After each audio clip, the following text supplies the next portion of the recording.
Welcome back, adventurers. Have you ever wondered what it's really like to live as a D&D adventurer? You know, the day-to-day stuff that somehow gets glossed over between all the epic battles and the dungeon delving. Well, come with me into another fantasy deep dive as we shed some light on the often overlooked, mundane aspects of adventuring life. The truth is, we think about D&D adventuring, and for most of us, at least, we only consider what I like to call the highlight reel. Now, what's on this highlight reel, you might ask? Well, there's meeting your friends, of course, the party as we refer to it, and then there's the fighting and the sneaking and the dungeon crawling. We think about the glory, right, of those big moments, slaying the dragon and defeating the evil sorcerer, and the metric shit tons of treasure and getting suited up in magic items. But let's be honest, that's only a tiny fraction of what being an adventurer actually looks like. In reality, most of your time is spent doing, well, the boring stuff. But we don't include that in our games because we don't need to spend game time talking about the third time you've eaten or how often you go to the bathroom or any of that stuff. So what does the boring stuff really look like? Well, first there's your morning routine. You wake up, you're probably not sleeping in a cozy bed unless you're lucky enough to afford an inn. Most days it's a bedroll on the ground, or if you're fancy, in a tent, maybe a magic tent. And after a rough night on the hard, cold ground, you might get 8 hours of sleep, but don't be surprised if a random encounter or a night watch shift cuts that short. Then comes breakfast. If you're not rushing out of camp because something is chasing you, that is. Now, what's on the menu? Definitely not gourmet meals. It's usually some hardtack, jerky, maybe a handful of nuts or dried fruit if you're lucky. Hardtack, for those of you who don't know or haven't seen this video right here, is like eating a rock.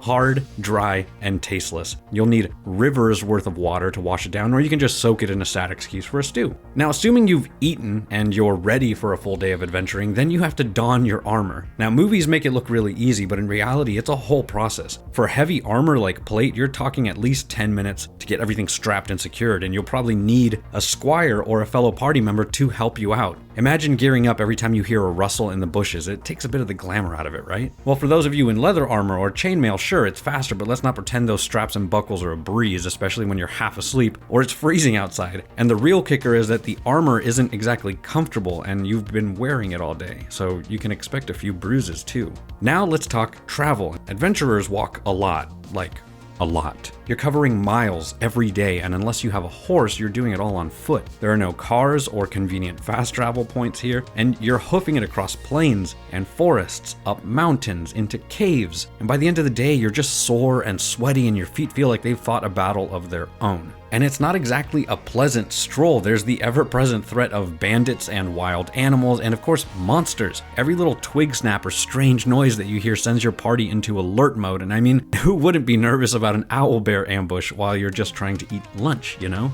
And of course, we can't forget combat. D&D makes it seem like you can just pop into battle at a moment's notice, but after a full day of travel, imagine fighting a group of bandits or monsters. Swinging a sword or casting spells takes energy, and after hours of marching, your arms and legs are screaming. Now on top of that, add the weight of your armor, the exhaustion from travel, the packs and all the gear that you're carrying, the stress of always being on guard. That's what fighting as an adventurer is really like. And then once the fight's over, if you're not dead, you're probably wounded. If you're lucky, your cleric friend can heal you up, but otherwise it's bandages, potions, and hoping nothing gets infected. Because wounds don't just magically heal, you'll be sore and limping for days. And then finally, you make camp for the night. Sounds simple, right? Wrong. First, you have to find a safe spot. You have to gather wood. You have to set up your tent or your bedroll. And let's not forget about cooking dinner, which is something that we also like to gloss over. Likely another sad meal of hardtack jerky or whatever creature you managed to catch that day. And of course, you can't just sleep through the night. You'll have to take turns keeping watch, making sure no enemies or wild animals sneak up to your camp. And if you're lucky, you'll get a few solid hours of sleep, but don't expect to wake up feeling refreshed. And you know how I mentioned that wounds don't magically heal? Well, if you're lucky enough to be a D&D adventurer, actually 8 hours of sleep is enough to cure anything, which is just absolutely weird. So there you have it. That's the real life of an adventurer. It's not really all glory and treasure. There's a lot of discomfort, exhaustion, and dirty work involved, but hey, that's the price you pay for heroism, right? Let me know in the comments down below if I forgot something that adventurers do on the daily, because I'm sure I did. So thank you for joining me on this